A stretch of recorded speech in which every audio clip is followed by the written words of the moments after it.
up. The liberation of mutant kind has begun.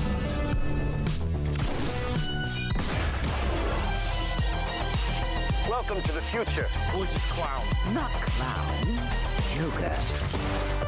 Avengers! Assemble. Nobody tampers with the equipment except Tony Stark. Good idea. United, the Avengers are strong. Hawkeye, hands off. Fool! Have you forgotten my invincible magnetic power? Not this time, Magneto. My mutant brain senses danger. Something unseen is slowly spreading its poison, edging tempers. Think carefully before you do this. You filthy criminals. 5, 4, 3, 2, 1.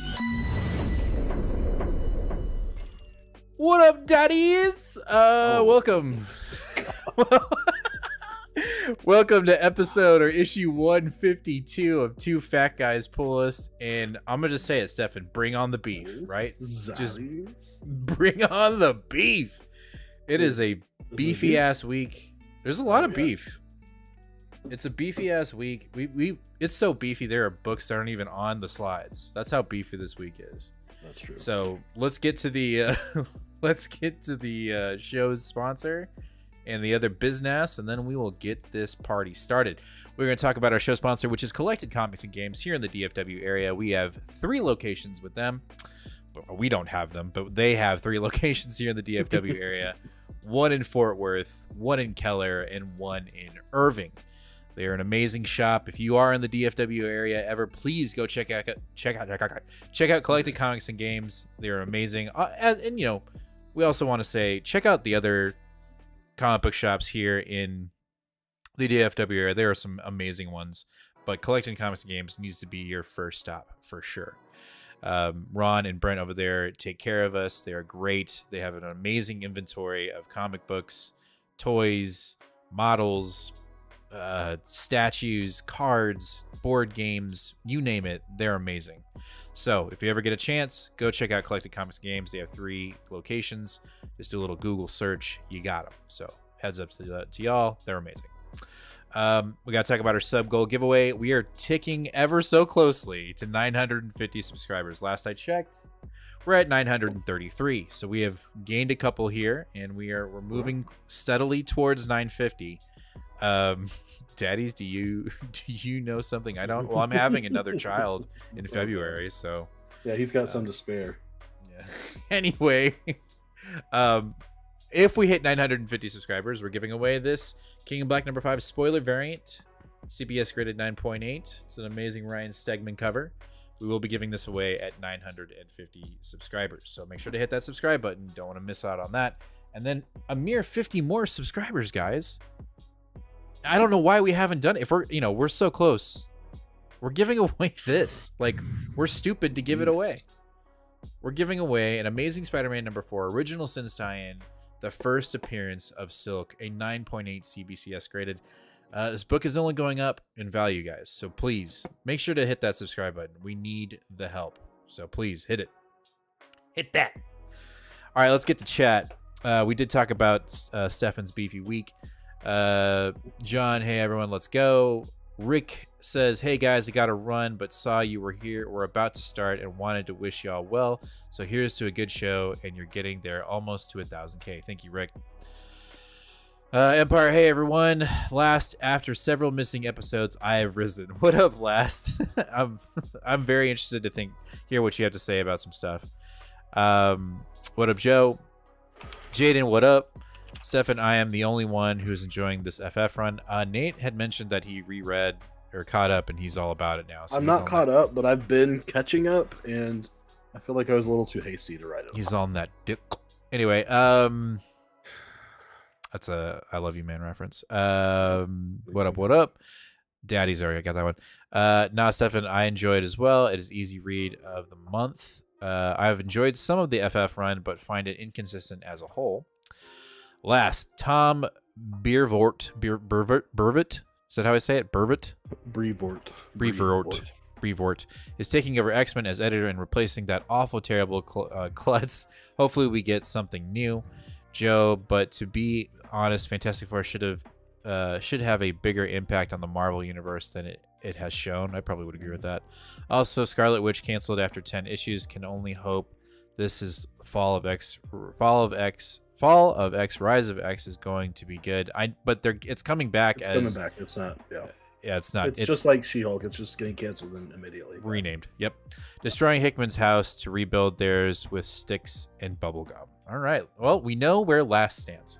Well, I'm going to go ahead before we even go on. I'm going to go ahead and burst your Tom Brevoort bubble immediately. Okay. Because here's a little quote. Here's a little quote from him. I think I know what you're going to read. This, and it's to me, it's pretty awful. I don't know what I'm doing. Let's see. Yeah, so he's talking about. He said, "This is a far cry from building a new relaunch like for Avengers and Fantastic Four.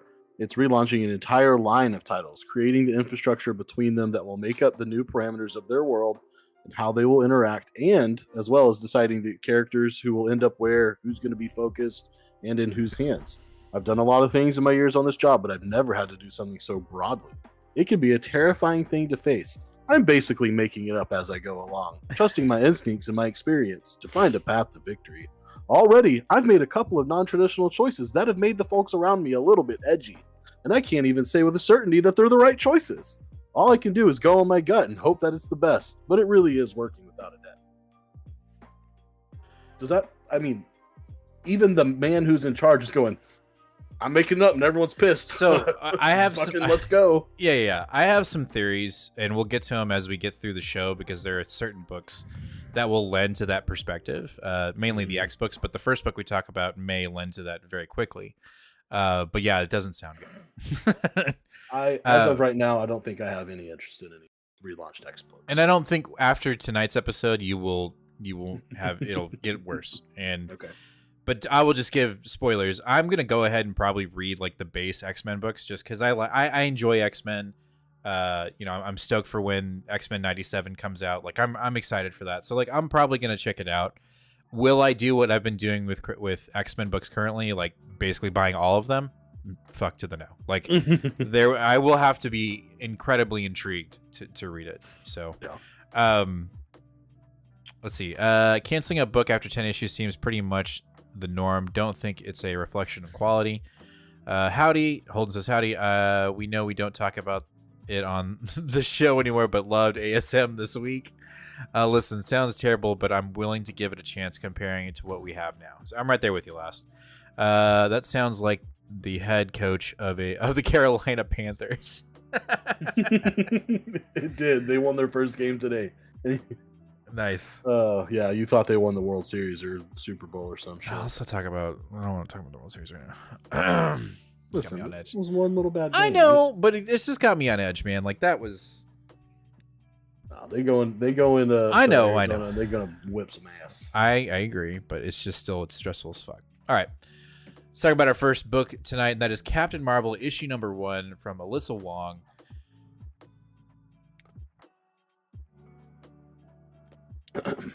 Okay, here's where we talk about perspective and how this may help you either get even further away from X-Men. I think it's going to help you get further away from X-Men. Okay. Book started out to me pretty awesome and strong. Carol kind of going through the motions quite literally and bitching about it. I thought that was great. Where this lost me, and it had nothing to do with Alyssa Wong, it had nothing to do with the artwork, was the direct connection to the movies. I felt, and here you'll get there, it felt incredibly forced, in my opinion, to what we're trying to do here, right? So we know in the Marvels movie that's coming out, which I am going to see. I'm actually very excited to go see it. The more trailers come out about it, and I'm like, fuck yeah, let's go. Super stoked. In this, right, it felt like they were banging over, like it felt like Marvel came in and said, Alyssa Wong, we want you to do Captain Marvel. Okay. But just be aware that we need you to put X, Y, and Z in this book because we got a movie coming out in about a month of the release of this book. You're really gonna have to get on with it. What are you talking about? I'm getting there. Okay, so in the movie, right, we're switching places whenever we use our powers. Bang, bang, bang, bang, and we're moving from left to right, right? And it has been established already in the comics, yes, with the nega bands, and if they get clanged, they switch places, correct? Like that's already happened. Oh, that's right? that's a massively old cliche since the 60s. Right, exactly. But in this book, they literally say like the bands like 4 or 5 times it in one page. Like I gotta get these nega bands. Hey, wait, what about these nega bands? Hey, what about these the nega bands? And I'm like, yo, Marvel, I get it. Like, I think even if you're a new reader, you're like, why do we keep on saying, you know what I mean? And so that part of the book for me got taken, like, it may be a completely reasonable connection. It probably is. And you can school me on it. It's fine. But it's unfortunate because it already happened in my brain and it's just what happened. And so it felt to me, and I know I'm wrong. I can already tell I'm wrong, but I'm just saying like you are, but you're also not. Okay. It's incredibly frustrating, and I didn't think I'd be on this side of the argument because I've always been on the other side. This to me felt like it was placating to like, we've got a Marvels movie coming up where we have kind of the same idea going on. So why don't we make that connection? So if someone picks up this book after seeing the Marvels, like, oh, they did that in the movie. No dice. Like it kind of bothers me a little bit. If we take that part out, if we take this, hey, the bands transport this other person to another universe, and then if she uses so much power, it transfers them back. If we just take that part out, I thought this book was fun. I liked it. But I, for some odd reason, felt like it was a marketing gimmick. Okay, that's where I'm at. So we're in literally the exact same place, but we disagree with the reason why they're there. I don't think the nega bands are in there because of the movie at all. Okay. The nega bands and Captain Marvel as a title literally is one of the oldest Marvel tropes in existence. Yeah, okay. It happened with Marvel. It happened with Genesis-Vel. It's a very, very common trope with the title of Captain Marvel. Mm-hmm. Maybe they did put it in the movie. I just didn't think of that at all, even though I've been seeing the trailers for the movie. However, I don't actually give a shit why it's there. I fucking hate it. I was digging this book, and as soon as she went boop and they switched, I closed the book and I put it down. And I didn't pick it up for 2 days. I did not finish it until today. Because this trope is one of the worst tropes that has ever existed in Marvel Comics. Okay. It is stupid. It is useless. It makes less sense than any other magnificent, we pull it out of the air shit that we do in Marvel Comics. It's so stupid. I hate it. So I'm actually really worried about this run. I thought everything else was great. Mm-hmm. I thought the art was great. This new villain seems really cool. Like I like her powers. Mm-hmm. I like how she can, pretty easily take care of Carol. I loved the inclusion of Genesis-Vel, even though he literally got his hands chopped off and a hole blown through him. All that was great. But the nega bands were so bad that it's infuriating.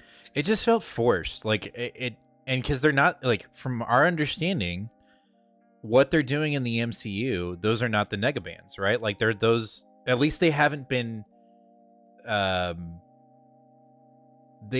described as that.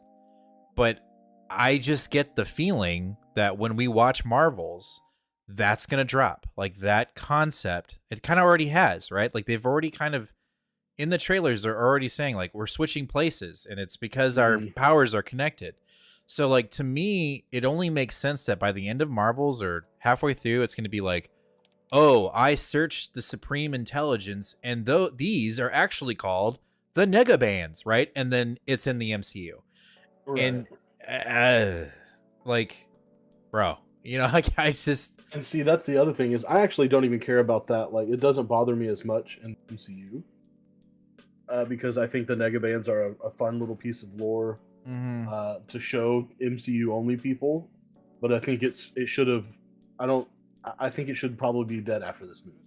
Not something that we should continue. And I think that probably will be. I don't think they'll continue with that little story after this movie.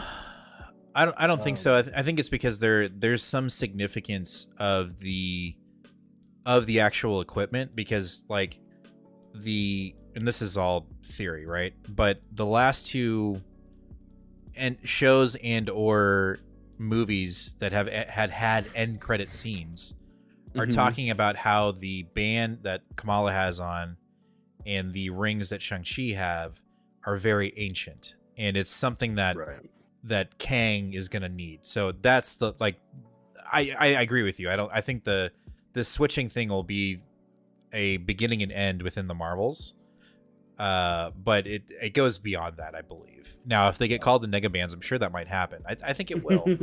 But I agree with you. I think it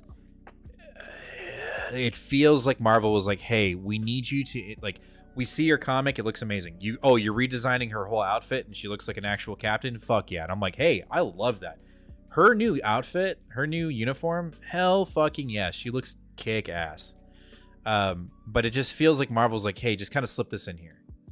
Yeah. And then Alyssa Wong was like, okay, I'm going to mention Nega Bands like 5 times on one page. You cool with that? All right, cool. Just because it's almost like she was upset about it. And I'm sure I'm wrong. Right. You know, I'm sure she's like, no, this is the story I was always meant to tell. I'm like, okay, cool. Sure.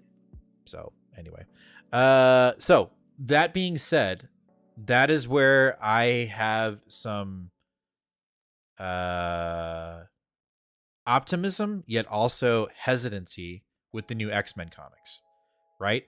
I wonder if Marvel is going, hey, so like we're gonna give you here's some things. Build on that, because these guys are about to show up in the MCU. Like, just be ready, okay? And so that editor guy, whatever his name is, B, I'm just gonna call him B. Tom Brevoort is going, okay. So they just gave him like a bunch of building blocks, right? They gave him a few Legos, some Lincoln Logs, and some Connects, if you're old enough to know what that is. And they're like, build something with this, right? Oh, and here's some gum. And he's like, okay, cool, you know. And I fear that that's where X-Men comics are about to go, right? So we'll see. Am I gonna be on the long for the ride for it? I'm gonna check it out. It'll probably be on a dime, like ASM is right now, where like if it's hot, I'll read it. If it's not, I'm out. You know. But this kind of feels like foreshadowing, so we'll have to wait and see. Yeah. Let's see here. We got a ton going on here in chat. I'll read the event of the rise of powers and see what happens. The Days of Future book showed me I want more Sentinels and better cohesiveness when it comes to mutants. Overall, these X books are missing. X books need Sentinels and old lore re-explored and beautiful nightmare and dream futures of the mutants face. X books don't have any of that. Oh, I bet you're about to get all the old lore re-explored that you want. Essentially, they're going to be starting things because mutants are coming to the MCU. Everything's probably going to be starting over from scratch. You're going to get a Wolverine origin, a Storm origin, Colossus origin, and it's all going to go back to basics. We're going to be in the mansion. Professor X is going to be in his chair wiggling his thumb at the kids. Like, you're going to get all that shit, I bet. Yeah, probably. Yeah, there's a lot going on here. I wish the new Moon Knight show gave us vampires. I know Feige they're kind of like in almost in a mini rebuild right now. And I know they're doing that with Daredevil. Like, they've completely wiped the slate and they're starting over. But I truly don't believe that Moon Knight, She-Hulk, obviously Loki, I think some of those shows are still destined to show back up, and I think they're gonna get a proper, like, you know, because what, you know, we've heard, like, they, you know, during the COVID, right, you know, I don't know if we can say that now, during the pandemic, they just built shows. They didn't have showrunners, they didn't have proper executives over them. They just kind of went with it, and so some of them were hits and some of them were misses. So I think they're getting back to some structure. So I think we will. As much as I don't like vampires, Moon Knight would be dope to that, or Moon Knight show up in the Blade movie. I think would be cool. There's just a lot. There's a lot to be had. Have you been watching Loki at all? Bro, I just haven't been. Oh my god, Loki is the best. Loki is the best show, right? I think it is. If you and WandaVision was really fun, and I put it up there, but Loki is the best. Like I this season has been fantastic. But anyway, let's move on. Dark X-Men, real quick. Actually liked it. I thought it was fun. But it's very evident, and I'll say this about almost all the X books this week, but it's very evident, like, we are circling the drain. We all know it's happening. And so we're trying to reestablish where everybody's going to be when the fall happens. Like, when Krakoa ends, this is where everybody will be. And I will tell you now, we will not have an Angel in the new X-Men books, unless we have a massive reset and everyone starts off alive, and then they can all go do their own thing, because he fucking bites it in this book. Gambit runs out of cards and then has the red version of Nightcrawler teleport him into the sky and make him land on Archangel, and then he basically does his charge up on his body and incinerates him. Pretty fucking insane. So pretty cool. But overall, we're just trying, Madeline Pryor is trying to do the X-Men work, because the X-Men are gone. And so she's trying to find all the mutants that have been left behind that weren't on Krakoa, and try to find, give them safe haven. And some of them go and some of them don't. And then where the book just kind of turned for me, and it was like, okay, we're really just trying to like finish off storylines so that we can do a hard reset. We are introducing Chasm, or whatever, Ben Reilly's Chasm. He's coming back for the final issue. So I was like, oh, yay. So I don't know. I mean, I'm going to pick it up, but it's not looking like whatever hope I had for this book is slowly going down the drain. So, because it was basically our Hellions book. It was kind of cool. It was supposed to be. All right, Immortal Thor, issue number 3 from Al Ewing. Yo, this is a good book. Yeah, this one's good. I like this was fun. We're a little bit of riddles, a little bit of games, trying to figure out what we're doing here. Yeah, last time right there with you. Very disappointed when he shaved the beard.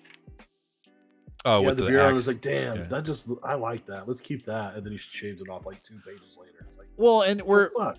yeah. Well, again, we have an opportunity here to go like sword style metal, and Ewing kind of like shows us little glimpses of that, and then we go right back into like classic Thor.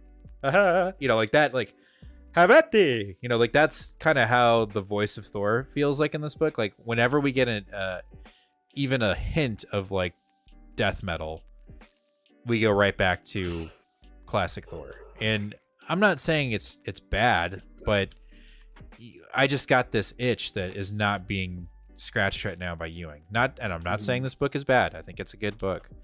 All that to say, I really, we could go on about what's going on in the book, but I cannot tell you how happy I was to see Storm at the end of the book. Oh yeah. Like, yeah. I was like, okay. Storm was there. I was like, fuck yes. All yes, right. exactly. Like Thor and Storm are about to get it on. Get it out. But how did you feel about, the whole riddle with Loki and like what he's trying to do? Like, how did you feel about that? I thought it was fun. I thought it was cool that like in one moment we had like a 60s style Silver Age throwback story, but then the way it resolved was much more of a modern take. It's like Loki is actually trying to help Thor, and it's like, listen, like even when I'm your enemy, I'm your friend. Like I'm still your brother. There's a reason why I'm fucking with you. Yeah, you would have totally lived here the rest of your life and died here if you didn't figure this out, but you had to figure it out, and you did. Yeah. And so I liked it. I mean, I wouldn't say it was my favorite of the 3 issues so far, but I still enjoyed it. I like that it feels like we're setting a solid foundation for a long run. That's what it feels like. Hopefully that's the case. But yeah, I'm waiting for that green door moment. Like that's, and I know it's gonna take us a minute. It didn't happen quite really that fast in the Immortal Hulk run, and maybe that's not good. Halfway through the run. Yeah, maybe that's not a good thing to set, but I'm just waiting for that, like, what is making this Immortal Thor, right? Like, what, to right now, I kind of feel like it's still, I wouldn't say a classic Thor run, but it just kind of still feels like we're in that, and rightfully so. It's only the 3rd issue, right? And I think that's the Donny Cates thing still kind of creeping in, like, by issue 3, we're like, Black Winter, what the fuck? Like that there was something like that on the horizon. Yeah, but that also never paid off either. So I agree. Trust me. Like, not happy about it. Yeah, you don't call this book Immortal Thor just because it's being written by the dude that wrote Immortal. Like, it needs to be a reason why it says Immortal. I agree. Average, what do you make? What don't make no sense is the X books are big poo. Then why are they pumping out dozens of them? Sales must be booming, because if not, they would not have a main X book only. They'd only have a main X book only. No, they're not. They can't be booming, or else they wouldn't be canceling. It must not be meeting a criteria. Well, I think also resetting because of MCU.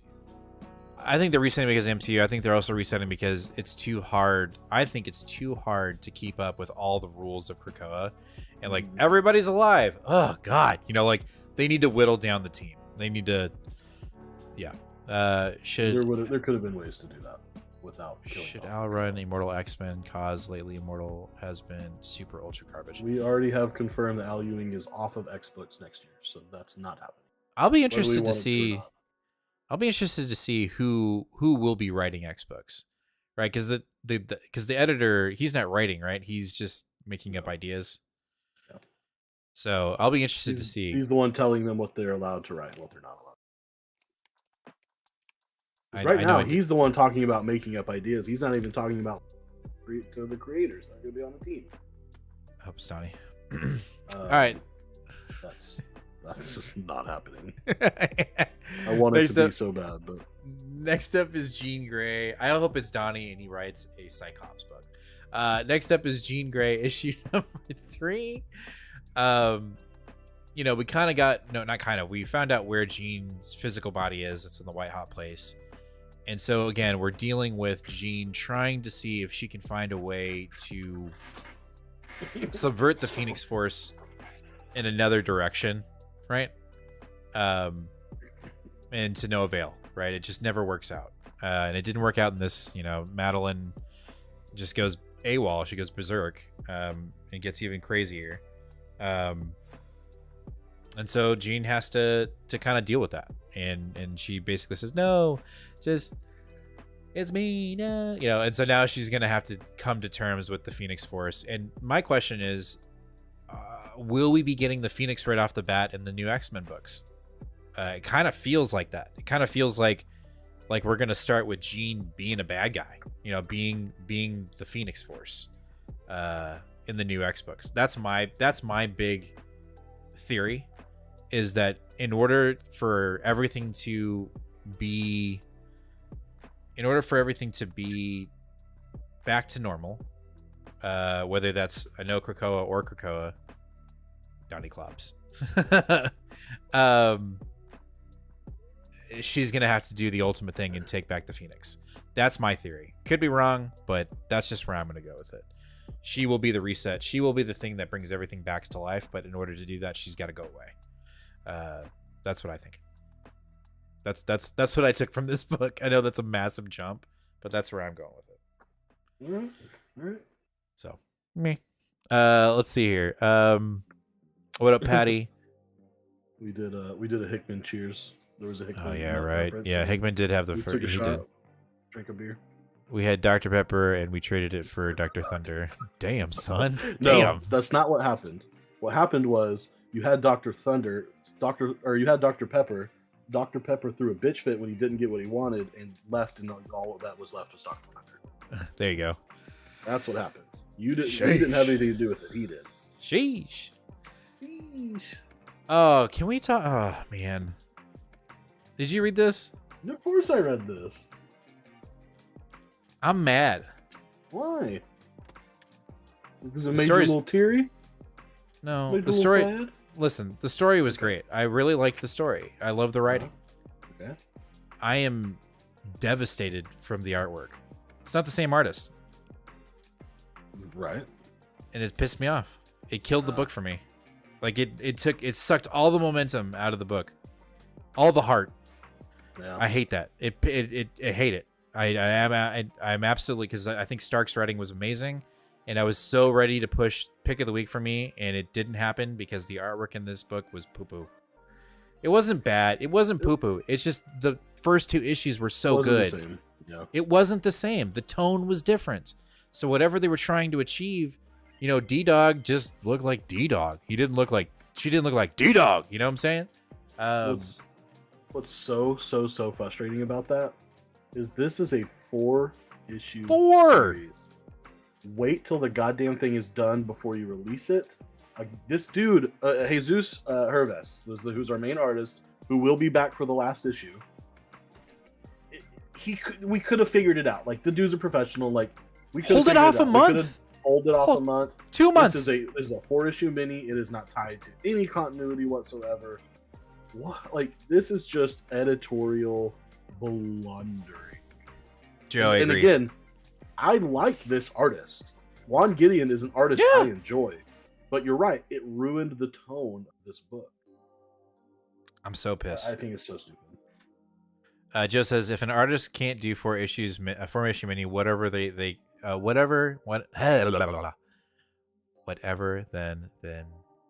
in the wrong business. Yeah, I agree. Like it doesn't make any sense.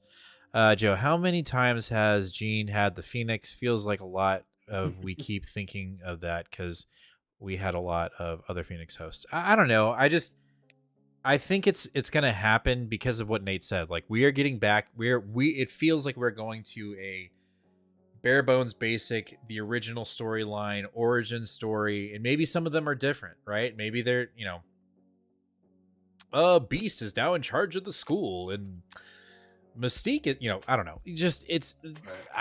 Dude, I did not notice, but your freaking samurai ponytail looks fucking dope. Just saying right now. Oh my god, my samurai ponytail. All right. If we get past the art, the book was fun. But I also feel like it didn't change anything from issue 2. We knew that, we knew. It's almost like they were like, our original artist was like, I got 3 issues. They're like, no, we need it to be 4. He's like, okay, well, you get another artist. And so they basically didn't. they basically didn't say anything in this issue. We still know that Blackheart is going to invade, and now he's about to invade. That's what we learned. Nothing else really changed at all. Marvel Zombies is my pick of the week. That Spider-Man story. Oh shit, I've heard some good things about that. I haven't read it, but I've heard some good things. I don't know why zombies. It's just. I agree. It turns me off even when it shouldn't. Like it's like I've read things that are zombies that are good, but I don't know. Who's the creative team on that?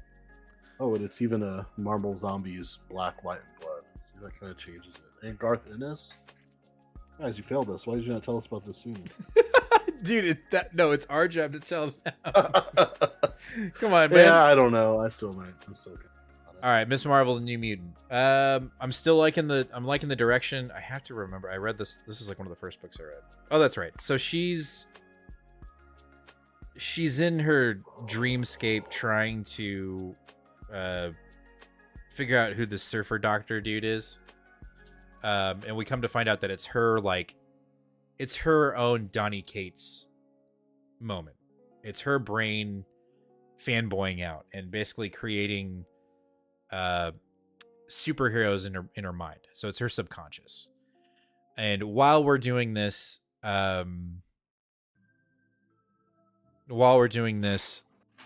Orcus has, planted some kind of tracker slash telepathic bomb that when she goes to see the X-Men, it'll go off and, oh, we got you. Which it fails because, you know, she's Miss Marvel and she figures it out. But Orcus ends up finding where she's at. And so by the end of the book, you know, she conquers her subconscious. She conquers this idea that she doesn't need to know. She knows who she is. She doesn't need the Avengers or the X-Men or anyone else telling her who she is and what she needs to be, right? So she's just kind of reaffirming that she is an independent hero and she can be a mutant if she wants to be. She can be whatever she wants, essentially. And so we get that confirmation here that she understands that. But then she gets, you know, her and her best friend, they find out where she is on campus. And so like a Stark Sentinel shows up and is like, mutant detected. And then it ends with like, no, get behind me. And then we'll see what happens in the next episode. I think we're about to see her mutant powers manifest in the next issue. That's the last issue, right? After this one? Yeah. So I think we're about to find out exactly what's up. But again, I'm digging it. I think this is one of the more brighter burning candles in the current Fall of X line. Because it's Kamala and because of the team. I think because of the writing team and yeah, I think that's, I mean, we're heading down that path, right? Within the MCU, within comics. So I think it's just gonna kind of correlate in that sense. So I enjoyed it. I thought it was fun. All right, you'll convince me to pick up Marvel Zombies. Peter killing Aunt May is just, that sounds awesome. So I totally want to do that. So dark. I don't know. Aunt May kind of a bitch. I don't know. Not happy with this one. Wow, Gary Jerry. Whoa, whoa, hold on. Issue 1 and 2 I was having a lot of fun with. I know. There's only one bright spot, and it's Deadpool being overprotective of Captain America. Like, I never thought I'd say that sentence, but it was really funny. Outside of that, again, you can see Marvel editorial going, hey Gary, hurry up. We gotta wrap this up. We gotta move. And so it feels like okay, right? So like the mutants are enemies of humans, right?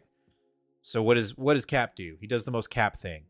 He orchestrates a news conference where he puts out a distress call to his new Uncanny Avengers, has all of them show up, and the whole crowd is like, they're mutants, right? And then Cap's like, but I did a false beacon distress call, and guess who showed up to save me? It's all these mutants. Now, would the mutants do that if they were like, okay, come on, you know, like, so we're already kind of retconning, like, oh, we can trust the mutants, you know? So I am very afraid that the wrap up of Krakoa is going to feel this big, like this big. It's going to be like, we got to end this shit so we can reboot. And that is it. I'm going to be right there with Last. Like, I'm in his corner. Like, this feels like the ultimate disrespect to what Hickman started. It's just kind of like, let's get this over with so we can just do something different. And that's concerning. So, but there is a frame where this grandma throws, I don't remember what she throws. She throws something like nasty at Cap, and it gets on his dry clean. It gets on his suit. And Deadpool's like, I'll cut her. Like, he's like right behind. He's like, I'll cut her. And he's like, no, that's okay. And he's like, just give me the word, right? And then after they kind of make amends, and the grandma's like, let me pay for your dry cleaning. He's like, no, that's okay, that's fine. And then there's a shot of her walking away, or like looking back at Deadpool, and Deadpool's doing this. He's going to the grandma. I was like, now that's fucking funny. Like, that was good. Yeah, so Deadpool is the shining light in this entire issue. So nice. And then also Kingpin is the linchpin to saving the mutants. He will be the human witness that basically proves the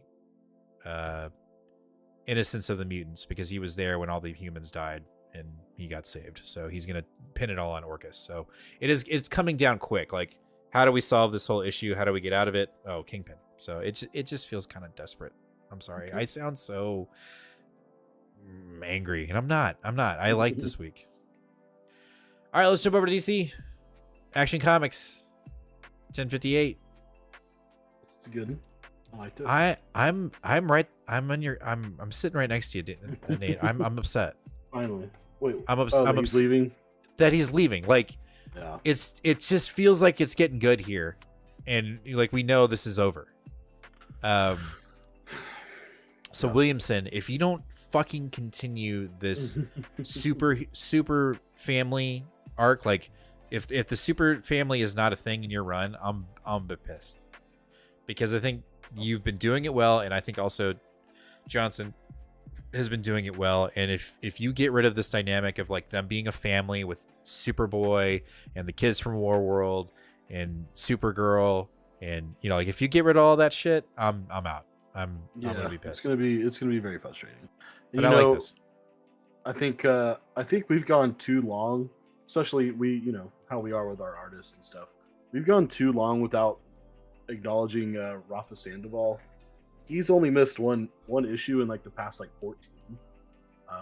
And this book has just consistently looked really good. Yeah. And the Superman book in total, or the Superman line, has been not so great on keeping up with artists. I mean, damn, the Warworld saga was like 16 issues long. I think we had 8 different artists. It felt like. Yeah. So the fact that he's been on this book so long has been kicking ass. I'm sad that he's not going to be on the book. Well, and what I'm worried about is like what I just said about the Uncanny Avengers. Okay, so what? We got 2 more issues and then we're done, right? Yeah. Like, it's gonna wrap up quick, and we just dropped like a major like mystery bomb in this issue. And so I just feel like in the next 2 issues, whatever and the only thing I'll say is, unless Johnson and Williamson have said, okay, this is what I'm doing here, you can take however this, maybe it's a hook, right? Maybe the last issue, maybe 1060 will be, and this story will continue. Whatever happened in this story will continue in Williamson's Superman run that we're about to, you know what I mean? Like, right. If that happens, then I will feel much more comfortable. And maybe that's the case, because the way this issue set up, it felt like, okay, we've got 4 or 5 issues of this storyline. Like, that's how it feels. It doesn't feel like we're wrapping up to the end. And if we do that, if we wrap up into the end in the next 2 issues, I'm going to be incredibly disappointed, and not towards Johnson, but towards Williamson and DC. Yeah. So that's just I my agree. feeling. I loved the way this story ended, though. By the way, and I love the interconnectability once again with everything that's going on. X-Books. He's obviously been dealing with power shortages and stuff, and so he goes to John, and it's like, yo, hook me up with something, and then he basically gets his own Steelworks suit. Yeah. I don't know. That was just fun to me. I really liked that. I was wondering how I was like, either Nate's gonna love this or he's gonna hate it. I loved it. I just thought it was silly goose, and I needed that, I guess. I agree. No, to help me through the sadness. So. to cope. I love it. Yeah, I wonder what's next for Philip Kennedy Johnson too, because right now I think the only 2 ongoings that he has are the second Green Lantern book and Hulk, one in each publisher, but he doesn't have anything else going on. And I don't know. I certainly would hope he's not getting burned out. Johnson on an X book would probably change my outlook on X books. Joshua Williamson is stepping on toes with PKJ, and now he's doing it with Chip Zdarsky. Chip Zdarsky has to compete. Sorry, with Joshua and Ram for main continuity in Batman. What is Williamson doing something with Batman? Batman and Robin.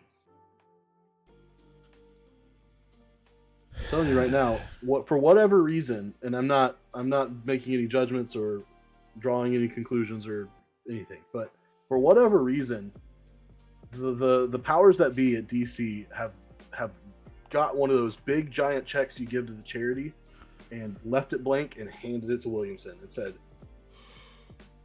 pull your pants down, we'll do it. You're in control. You get to do whatever you want at any. It feels strange to me. I don't know that he's done enough to earn that sort of blank check ability at DC. Yeah. Maybe I mean, we're newer to DC. We've only been reading DC for 3 years now, so maybe we're wrong. But I mean, outside of his Superman run really that he's strange to me. Outside of his Superman run currently, I was not impressed with Crisis on Infinite Earths. Like Dark Crisis. Yeah, Dark Crisis was not great. But I mean, shit. What I mean, he's writing so much right now. But everybody loved it. Like all the DC heads were like, oh. I mean, I don't remember that going well, but I could be wrong. I think. Oh, maybe I'm just over. I don't know. Tell me about the. Oh, go ahead. No, I was looking at what he's writing right now. He's got. He's going to be on Action Comics soon. He's got Batman and Robin. He's got the Green Lantern book going on right now. What am I missing? I guess it doesn't matter at this point. But he's also got an independent that's been running for a while too, Dark Ride, which I picked up the first trade. Someone told me I should pick that up. What? Pick up what? Dark Ride, Josh Williamson's independent. Maybe John told me that. I picked that up. Chip Zdarsky needs to come full back Superman. to Marvel. Looking forward to Chip Zdarsky, Howard the Duck. I actually am too. I think it's gonna be fun. It's one issue, so I'm probably gonna pick it up. But all right, anyway, all right. Tell me about the Batman, Catwoman, the Gotham War, Red Hood. Was it good? It was good. Okay. It was good. So, the first part of the issue, I have not read a lot of Red Hood. I didn't realize he had history with Ravager, but we see that he was kind of like, before he gets tainted, he was like beating the shit out of people looking for Scarecrow, which we knew about, and he was using Ravager to get help. And he basically was like, "Yo, I'm gonna go do this thing. If you don't hear from me in 48 hours," and he's like, so then of course that's when Batman fucks him up. And so she doesn't hear from him, and so she goes searching for him while he, of course, freaking out everywhere. So Matt Rosenberg is writing this book, who's also writing the current Joker mini, the man who stopped laughing or something like that. And he kind of ties Joker into this story. So Joker's trying to figure out where Red Hood is, and he gets involved with Scarecrow sort of tormenting Red Hood. At one point, there's like this really awesome Scarecrow like choking out Joker move with his like needles like digging his neck and making all the blood come out. I thought that was pretty great. But then of course, Joker rips his mask off and gets him with Joker serum, so it's like they're seruming each other. But ultimately, I would say that the events of this issue mattered significantly less to the Batman and Catwoman story than the first issue did. And I thought that was really strange. Interesting. It was still a good issue. I'm still glad it's here. Still glad I had it. But if I'm being honest, we could have probably just had the first issue. This one almost felt like it was like, oh shit, Joker? What's Joker? We haven't seen Joker and Batman in forever. What's going on? And it was almost like a way of them saying, hey, I mean, because literally they're like, at one point they're like, as seen in Joker, blah blah blah. Right, so like, right. Okay, maybe this was just a little dig at going over there. I don't know. Right. It was okay. It was fine. All right. Okay. All right. Well, it is what it is. It is what it is. All right. Green Arrow. Okay. Now Williamson. This is where we can. What? Yeah. This was fun. Green Arrow. Great. This is where I'm like, okay, stay here. Stay in this box, right? Stay in this lane. Don't fuck with anybody else's shit. Singular character. Yeah, and so I think this is fun. Even though I know diddly squat about Green Arrow, outside of like he has a punching bag arrow, which was prominently featured in this book. This book had everything for me. Is it my pick of the week? No, but it had everything for me. Like, it had the mystery, it had the intrigue. Why am I reading it? Why should I keep reading it? It had it all.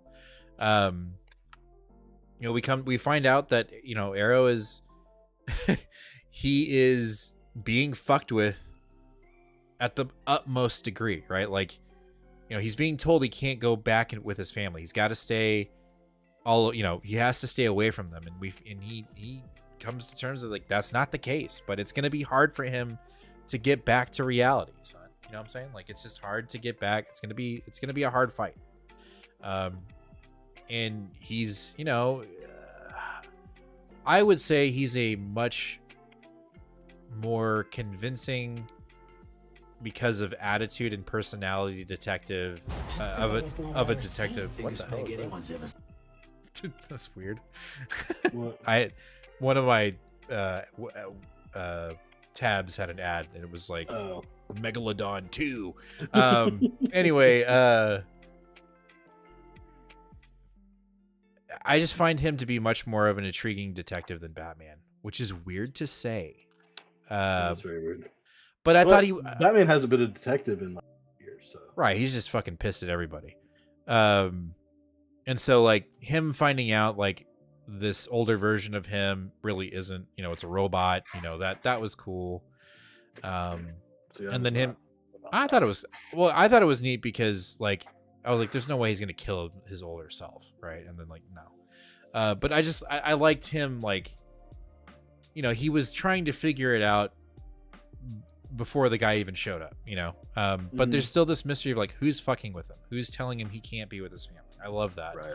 And then I like him getting transported to another dimension where it's basically War World but with a bunch of green arrows, you know, and it's a battle royale of sorts. I don't know, I just thought it was a good issue. Like there was a lot of like what the fuck is going on, but in the right, like I was saying that for the right reasons rather than like, God, this issue was a mess, what the fuck is going on.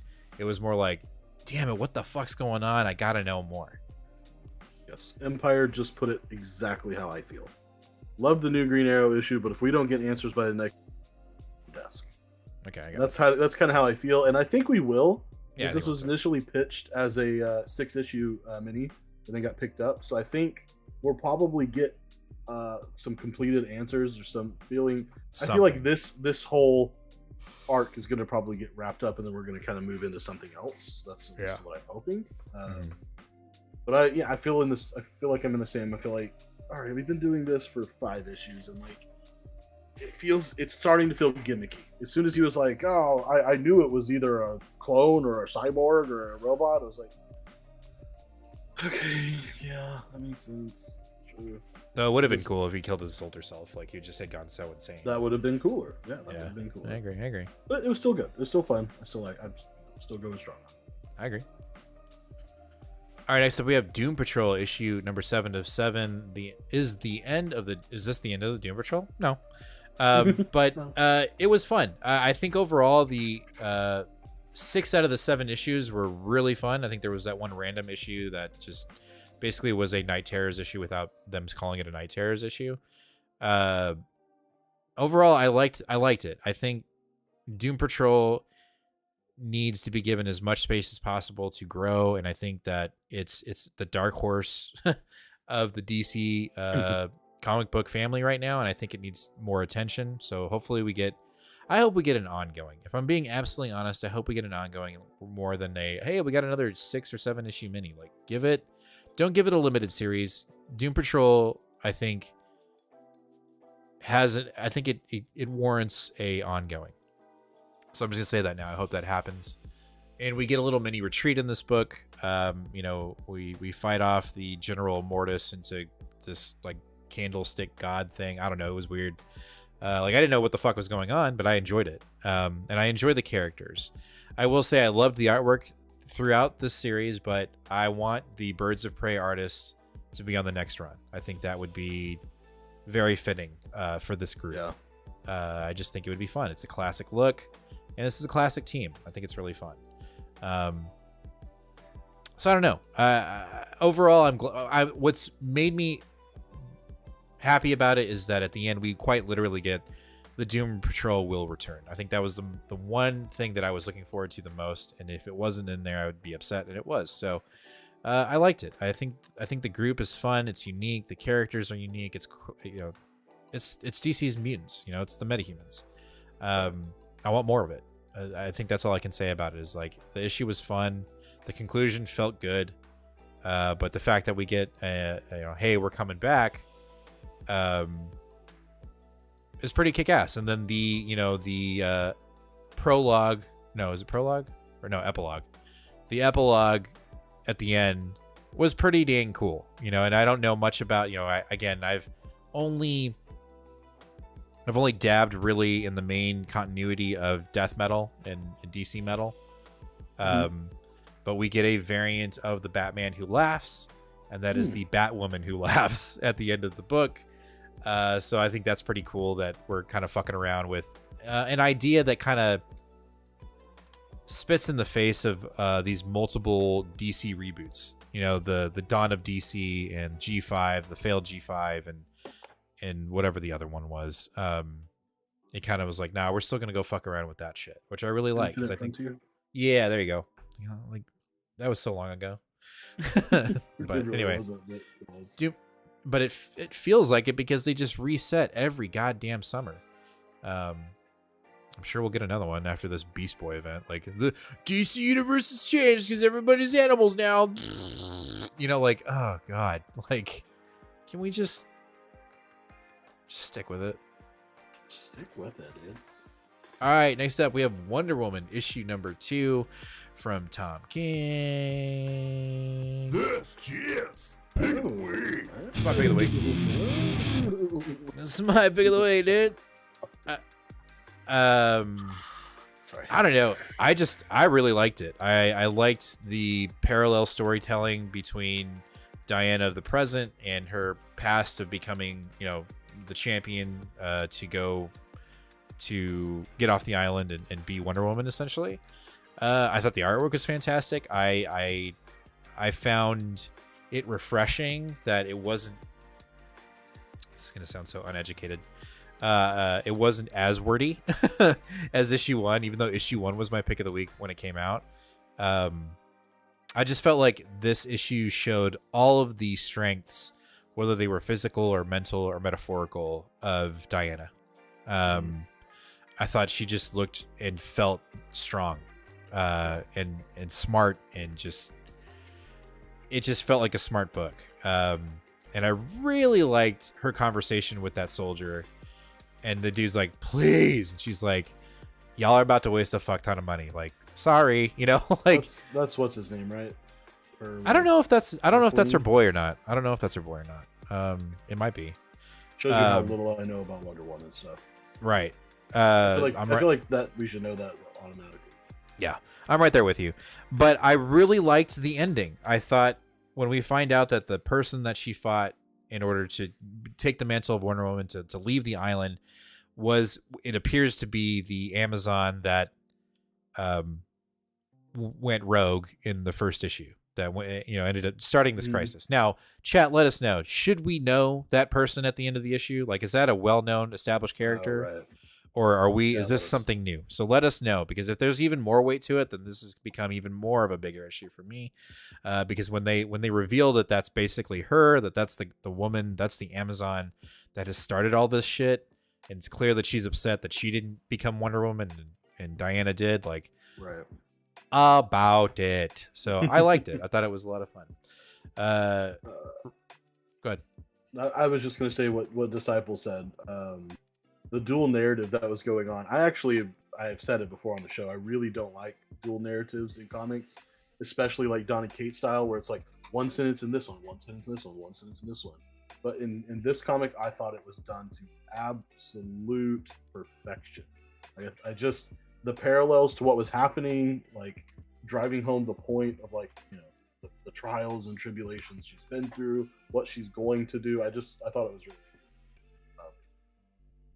Yeah, this was this the best DC for me? I think this was probably the best DC book for me this week. Yeah, I know it's not your pick of the week. No, it's not my pick of the week, but not even within a mile. But is it? Huh? So someone's saying it's Geoforce's sister, which I remember Geoforce being in another book that we read that I was like, is Geoforce? What the fuck? I don't know. Yeah, I don't know who Geoforce is, so I don't know. Well, Geoforce was the assassin in what was that Batman event where Ra's al Ghul got killed? Shadow War or something like that. Right. He was the assassin. He was the one that was Oh, he's one that kidding. Thank you, Joe. Don't fucking fuck with me like that. Jesus Christ. Because that was stupid as fuck when he was. I'm sorry, I got very. He looked like Deathstroke or whatever. Yeah, and it was him, and I was like, I'm the prince of blah blah blah, and he was like, ugh, God, it's gross. Okay, thank you, Joe. I'm trying to pull a fast one on us. Gotcha. You got him. Either way, I loved this issue. I thought it was super fun. I'm digging Wonder Woman, man. I'm so glad that I have a Wonder Woman book. I've been wanting a Wonder Woman book on here, and we didn't start the show soon enough to have the Danny Warren Johnson little mini that he did, even though you got that one for my birthday once. I'm just glad that we have it. So I loved this issue. I thought it was a lot of fun. What about for good evening? Ready for new comics November 1st? Yeah, we will get. Well, it's gonna be a dainty little week. Dainty. Yeah, it's not gonna be that much. Itty bitty, but we'll get to that on Tuesday. All right. Anyway, Wonder Woman. My issue. Before you move on, there are 2 DC books that aren't on the slide. I want to really just touch on. So Steelworks number 5. This is the penultimate issue, as we love to point out. This is more of the same of the goodness. Like, we get more of a backstory of this semi-created villain and like what happened and why he blames John. It's basically John leaving a company when he wasn't treated correctly, caused that company to go under, which caused this guy to lose his health insurance while his wife was dying of cancer, and she didn't get the treatment she needed, and he blames John for his wife's death. At the same time, the guy that he's been helping, I don't remember who it is, like that crazy fat guy. It's weird. He finally gets access to that War World energy that John Irons has been messing with, and he creates his own little mecha suit that's powered by that energy. And then, of course, we get the whole goddamn Bat family, Super family coming in. This was a great little spread of all of them coming in to go fight him. But ultimately, it's John's suit that has the like resistance to this energy that he needs to go fight him. So it looks like it's going to be a little fight to the end between the two of them. Anyway, if you're liking the super books, all that are going on, I feel like this is a really underrated little mini series that's going on in the background that fills holes nicely. And also, Jim's totally off Detective Comics, and I wasn't sure how this one was going to go, so we left off the show. The next issue that appears will be back on the show. But man, you're going to be really glad you skipped this one. Not that it was a bad issue. This issue is kind of controversial because the art on it was like really, really, really different than what we've been doing. But I actually found it pretty compelling. Frank Gambia, his style can be pretty controversial to some people, I guess, in like superhero comics. Okay.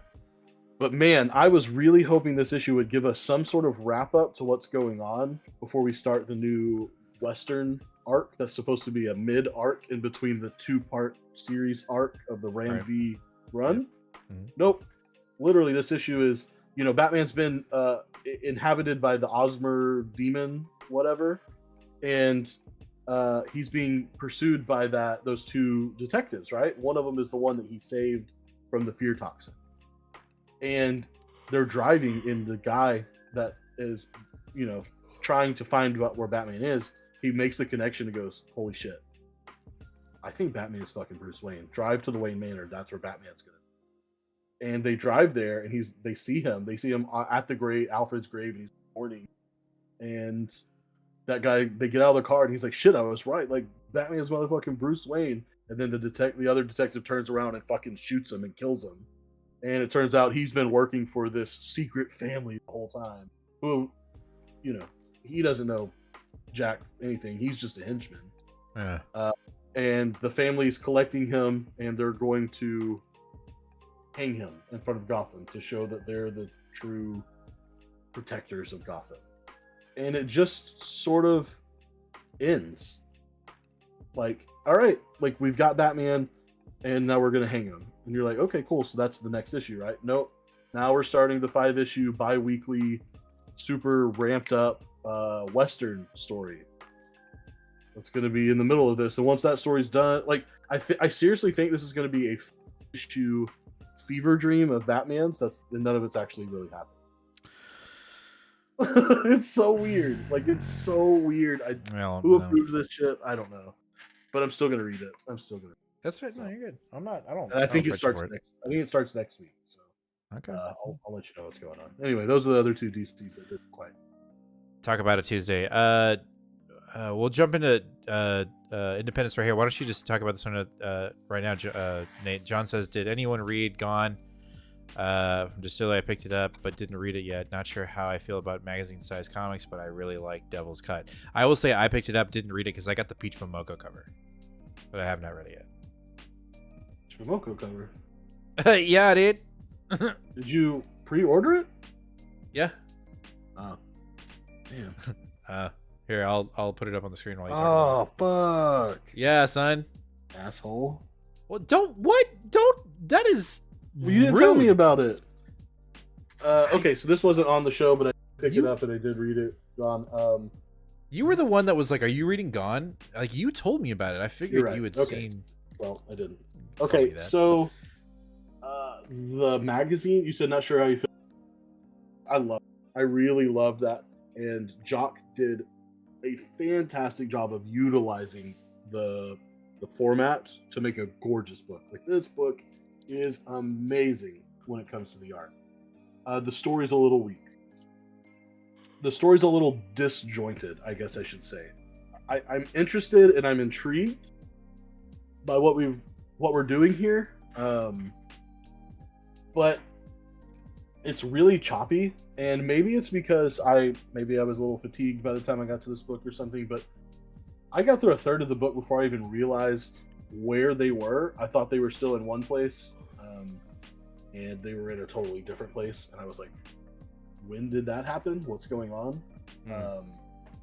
It very much, and I don't, this could be me projecting, but Jock is known as an artist first. He's not known as a writer first. Yeah. It feels like he storyboarded the thing first, and then when he got to doing the art, he didn't fill in and flush out the in-between. He just looked at his storyboard and copied it exactly and was like, I gotta stay exactly true to this. And so it felt very blocky and didn't have any fluidity to it. However, through all that, with an $8.99 issue, which is a little hard for me to stomach sometimes, but the book was so beautiful that I'm absolutely so. Okay. I think if the story is worthy of covering, we'll throw it back on the show. But it was a last minute decision, but I did it. Nice. Disciple said about it, I did, but wasn't blown away. I think I'm done, but unlike you, I didn't like the Devil's Cut. Thought the sample seemed incomplete and almost none of it. Yeah, no, I get that. Yeah, Jock's art is probably the thing. Story didn't quite get me, but the art was so good. I'm a sucker for space shit too. So Sucker for space shit. Okay.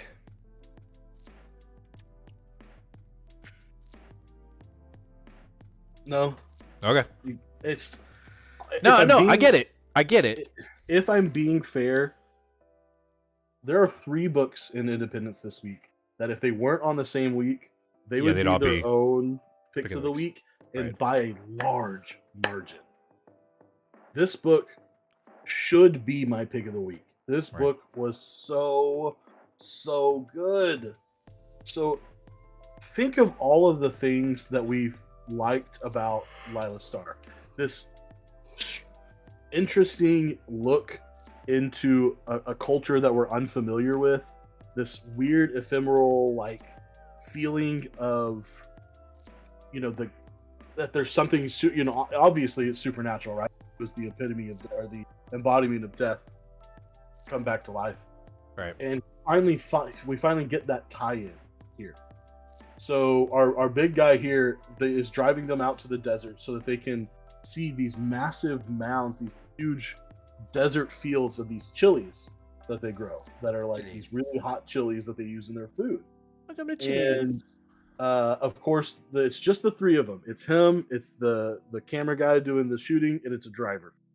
And they drive out to the middle of nowhere, and they're looking at all these chilies, and they talk to the people, and you can just see the passion that this guy has for everything. And we get you really see a passion that the creators have for their culture, and I really like that. It's something that I'm very unfamiliar with, but we get like these gorgeous, I don't know. I just really like these like landscapes that are all choppy and nice, good.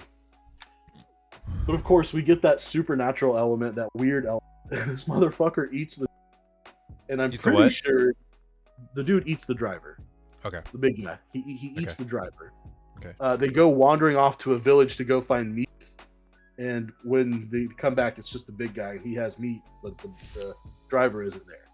And he tells the guy who's making a documentary, oh, he met some buddies, so he ran into some guys he knew in the village, so he decided to stay and drink. And he cooks the food, and he cooks food with this meat that he comes back with that we aren't confirmed. Oh shit! That is the driver, but it's the driver. No, don't do that. And at one point, the guy that's making the documentary with him says, what does he say?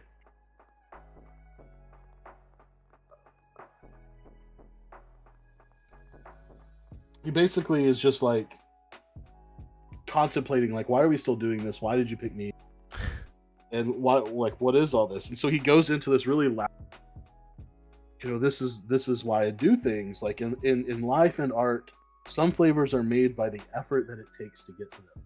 He's like waxing poetic in this philosophical way that I'm just like, damn, this shit's kind of deep. And then he goes, do you want to know the truth of it? I am a demon, a devil. I'm the Rakashish, whatever they might call me. I was once known for eating great mountains of food and the people who made it for me.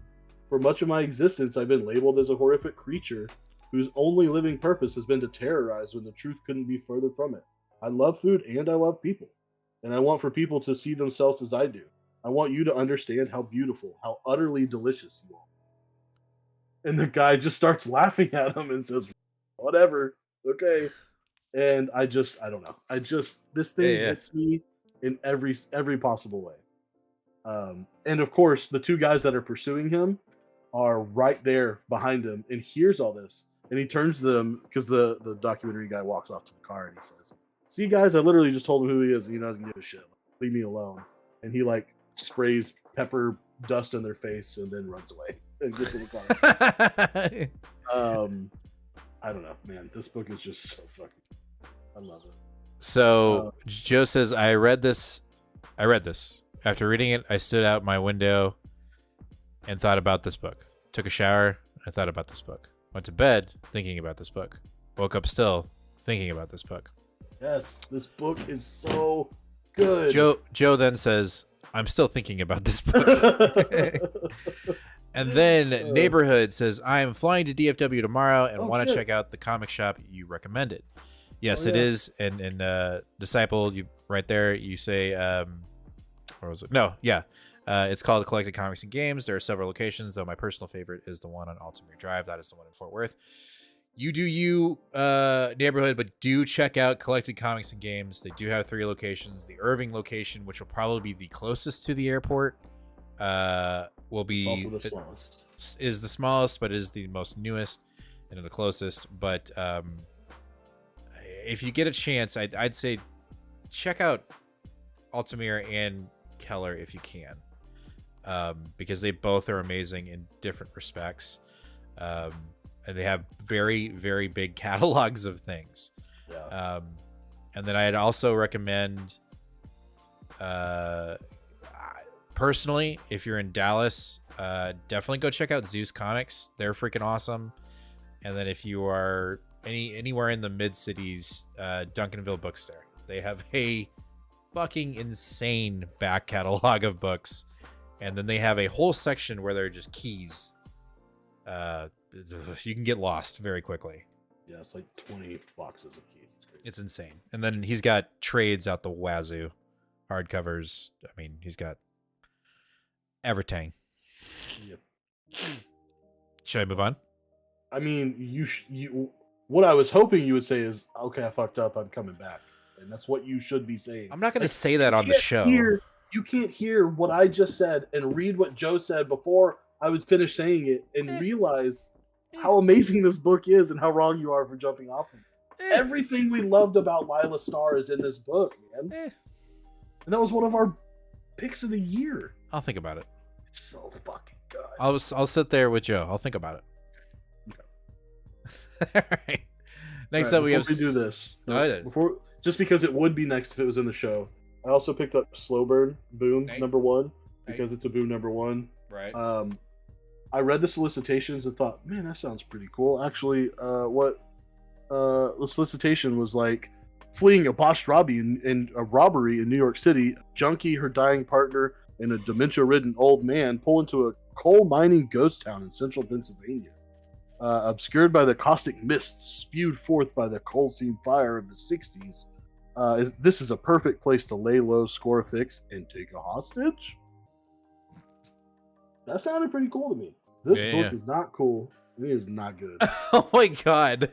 It seems like it was written by someone who has one of the mental illnesses that I'm afraid of, because it was just God dang. everywhere. It's nonsensical. It's very strange. It's not intriguing at all. I'm so sorry to all the creators of this book. Don't pick this up. Yucky. Okay. All right. Okay. I just felt so strongly about it that I don't know. I just want to talk about it. Something is killing the children. Ugh.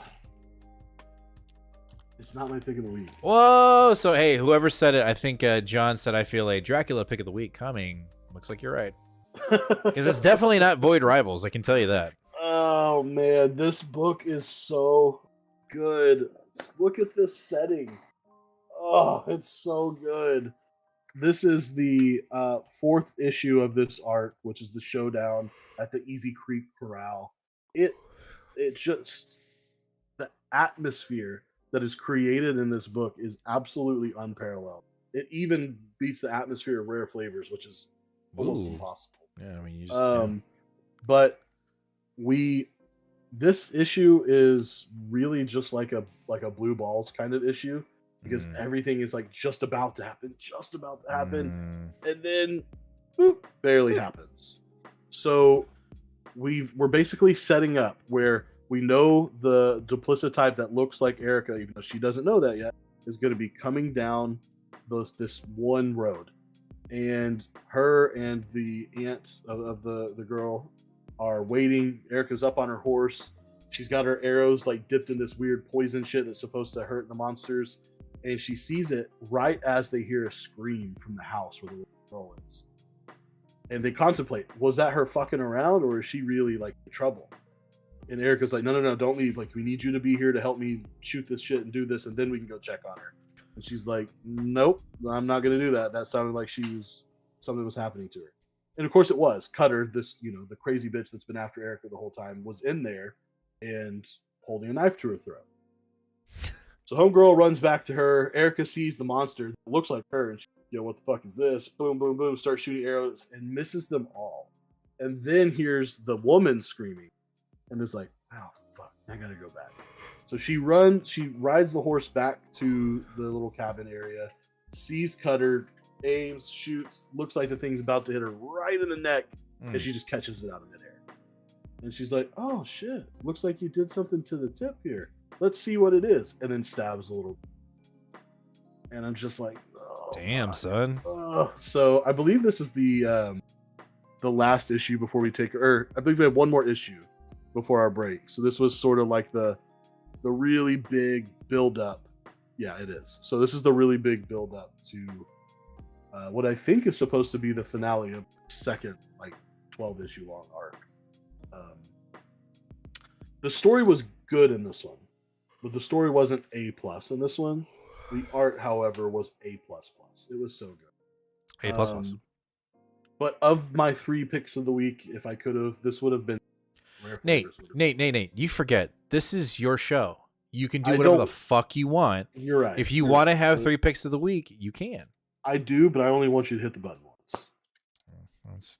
That's the fun part. This is fun. Hold on.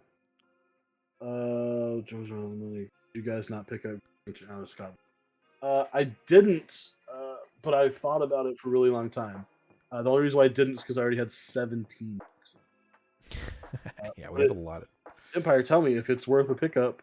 Next week is a short. If Empire is telling you to pick it up, you need to pick it up. Okay, I'll pick it up because I stared at it for a really long time.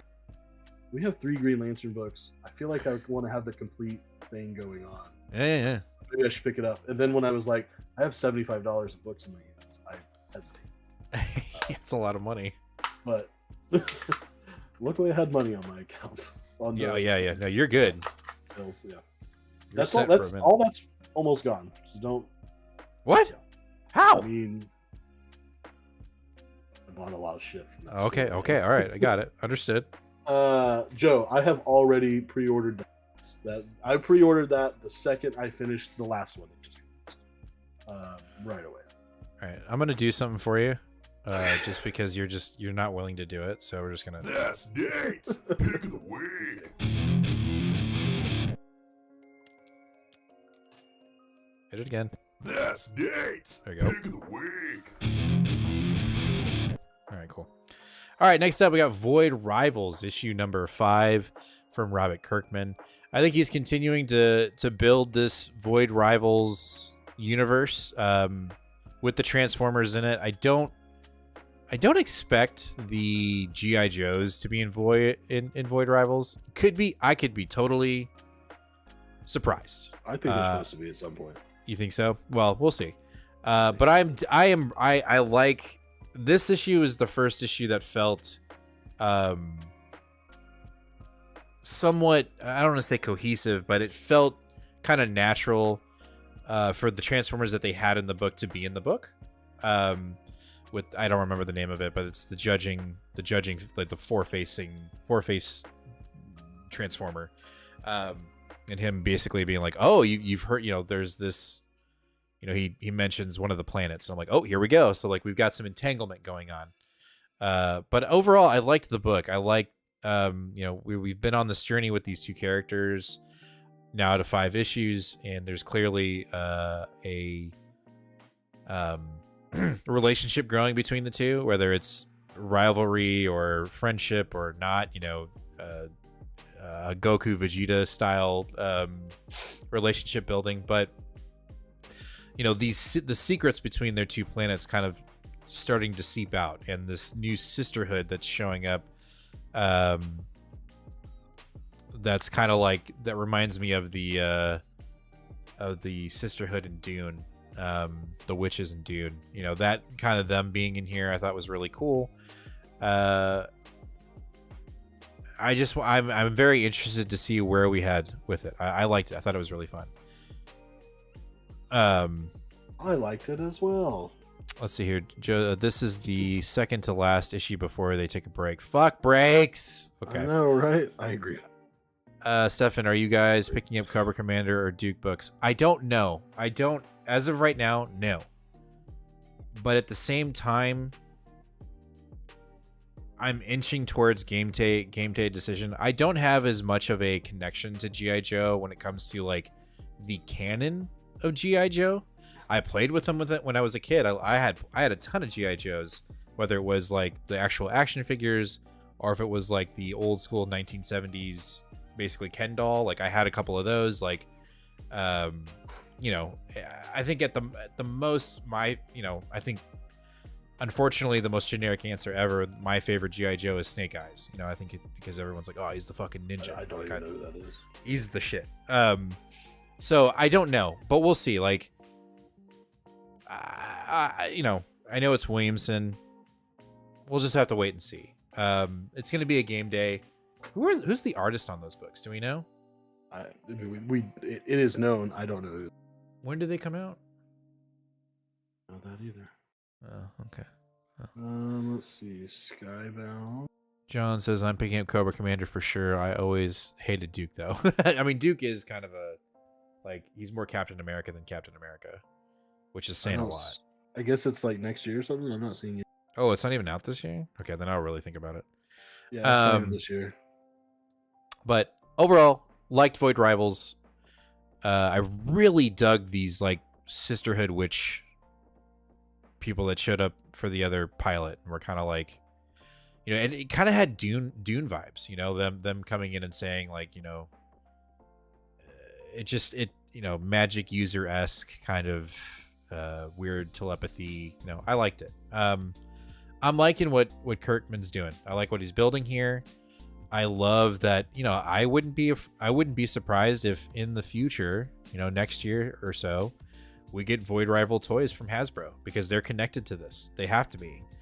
And if we get a Daniel Warren Johnson comic version of a toy of Optimus Prime,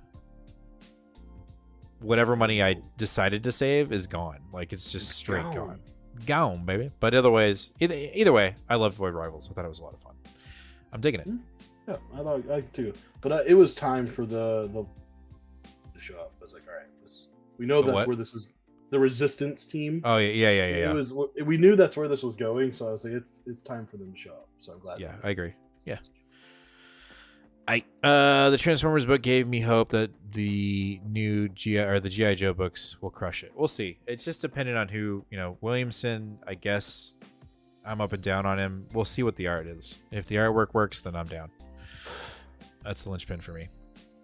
All right, our last book of the night, Dracula issue 1, Nate's main pick of the week. That's Nate's pick of the week. Yeah, so I'll be honest, a lot of what this book does for me is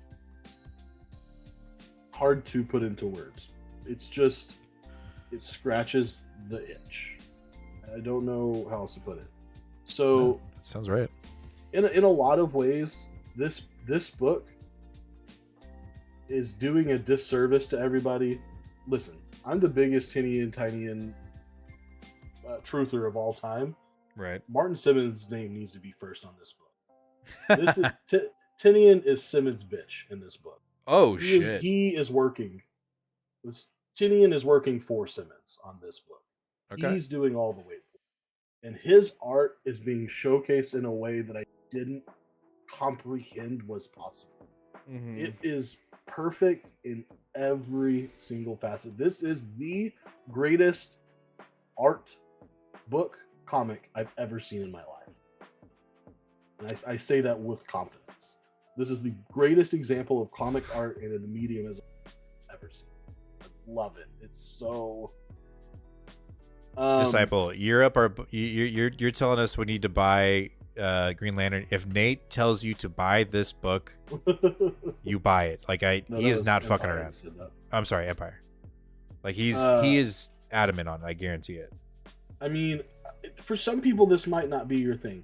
You, as a Martin Simmons enjoyer, I think could get some value out of this book. However, the way that this book starts out is Renfield is eating bugs in his cell. And you can see the bugs crawling on his hands and around, and him slowly. This is right here is him stuffing his mouth. Yeah, I'm good. Like that. But I mean, like, look at this rendition of. That is just. I mean, like look at that. Stop it. Oh my god, it's so good, and the voice, Tynian's voice in this book. I was obviously being dramatic earlier, but like, the thing here is this is based off of the prose of a book written in the 1800s, written in Victorian, the Romantic period, right? Like this has the proper feel of the time period that it's in, and I really, really, really enjoyed it. We get a conversation between the doctor's daughter and her friend that it's just, it's really great, and it feels like a Victorian conversation in some ways, except when she's like, I heard he bit out the throat of a man on the boat, and she was like, I need someone to bite out my throat. I thought that was great. Definitely not something they would have written in the 80s. But there are times when the story is focused on what's being said, and then there are times that like Martin Simmons just throws his dick on the page and says, I'm better than you. You're an artist, you try, and you'll never be as good as I am. You just absolutely will never reach the pinnacle of greatness that I am. That's great. It's so good. I mean, like, and so a lot of what happens here is Martin Simmons takes his interpretation of not what's actually happening in the book, but like the way that the characters feel like it's happening. So let me explain it. So like in this panel right here down on the bottom, Renfield isn't literally turning into an apparition where he's flying at the Doctor as some kind of incorporeal form as a ghost, but it scares the Doctor so bad that that's how it feels like to him. And I love that. I love that kind of, that's how this book goes a lot of times, is you almost are not 100% sure if what you're seeing is reality or if it's the character's perspective that's happening. But yeah, it's just, I mean, it's for a character that I really felt like as a horror fan that I'm just like, it's Dracula. It's just Dracula. Right. It did everything I wanted it to do. I really don't know. I feel like I was able to say more about like fucking Rare Flavors, but like this just as a horror book, as a presentation of an artist's style, it's just unreal at what this book was capable of doing. Okay. I think it might be my pick of the year so far. It's just that good. Damn. It's compelling, it's fun. There's just enough words in it that makes it feel like a solid chunk of story, but it never bogs you down. The voice is perfect for the time period. The spookiness, like this book is spooky, man. Like I first saw that Renfield like chewing on the bugs and then like his weird pale face, and I was just like, I'm gonna see that face tonight, and I don't want to. Yeah. See, that's yeah. But I cannot wait for. We have 4 issues total, so we've got 3 more. All right. Well, we know when that's on, it's probably your pick of the week. It's probably going to be my pick of the week. Nice. It's great. I love it. There it is.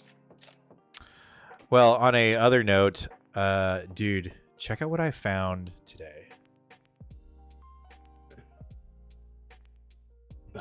Silver Bowser?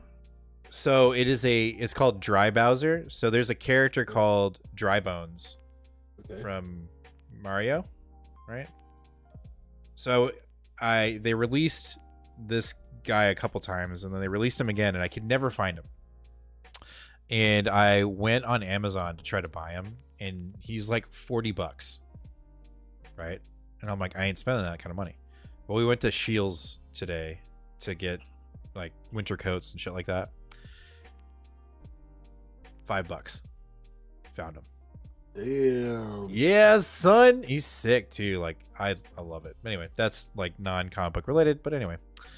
That's cool. Reminds me of Berserk manga art too. Such good art. Yeah, that does look good. Which cover did you get? You got cover A, right?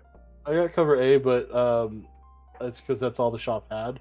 I plan on hitting a couple of shops closer to work.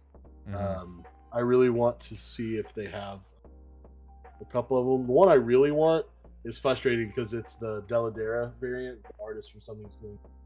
Yeah. But it is a Tiny Onion exclusive, so you have to be part of his Substack. Oh shit. Substack. I don't understand why I'm not part of his Substack. I don't either. I do want to. I do love that we went on an awesome Daniel Warren Johnson writing a Barney tangent. I do like that. There's some pants there. Doris make a Barney book. I would. Joe Same creative team from Department of Truth. Yes. Oh. Had to pick up the... Daniel Warren Johnson also. I followed his later Zybel. We'll talk in a bit. Yep. Let's see. I'm going a little bit of things where we. So Daniel Warren Johnson, I followed his rep because I want to get him to commission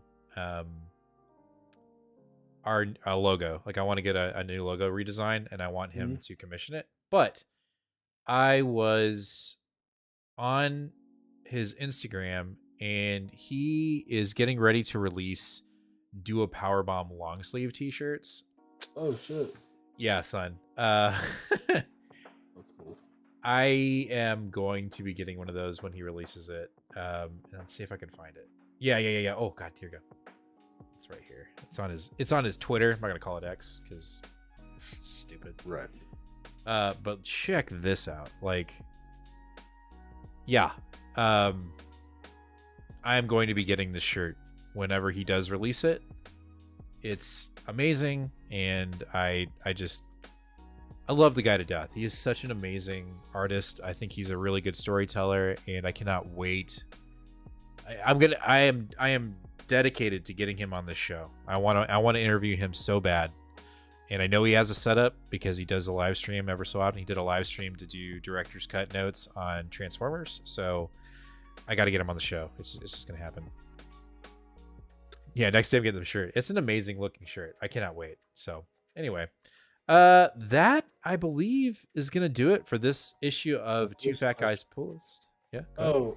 Stefan, all 4 issues of this is about Dracula, but I do believe this universe of monsters is going to continue as a run after this. Interesting. All 4 of these issues are Dracula. Yep. Sorry. But no, you're good. Anyway, that's going to do it for this issue of Two Fat Guys Pull List, issue 152. Let us know down in the comments if you're watching this as a past episode. What was your pick of the week this week? We'd love to know. And also make sure to hit that subscribe button. We are inching closer to 950 subscribers, but we can't get that done if we don't have you subscribe. John, Evangelion combo tabled again. I'm sorry. It's just getting late, but we'll get there. We'll get there. You need to. Yeah, we do, because you have a lot to talk about. Oh, I just thought about that Nate and Jim and Alex Ross art. Oh, that'd be dope. Yeah, so we'll see you guys Tuesday for a new comic book day, which will be very small. Like, very small. Like, it's okay. It's itty bitty. But yeah, we'll see you guys this Tuesday for a new comic book day. And then again, obviously, we'll see you guys next Sunday for a very probably shorter. You know what? Next week will be so short. We can actually have our Evangelion. So let's, maybe see if I can watch the Redux by then too. The whole Redux or just the first movie? Like I'm no the re-ending, the first the re-ending. redoing of the end. Okay, I was gonna say you keep the redos or. So far, all I have seen is the original 20. Right, you haven't seen the movie yet. Okay, yeah, you need to watch. I haven't seen the movie that's supposed to be the redo of piece of shit last 2 episodes. And then the actual ending, yeah. And the actual ending, yes. Yeah, which is brain fuck. Anyway, we'll see you guys next week. Thank you for everyone who's here. But as always, fam, be kind to one another and read more comics. We'll catch you guys later. Bye. Don't be like Jim. Pick up rare flavors. I'll think about it. All right. No, there's no thinking. You will be picking it up. You're not doing some kind of force thing, right? Like, you will be picking it up.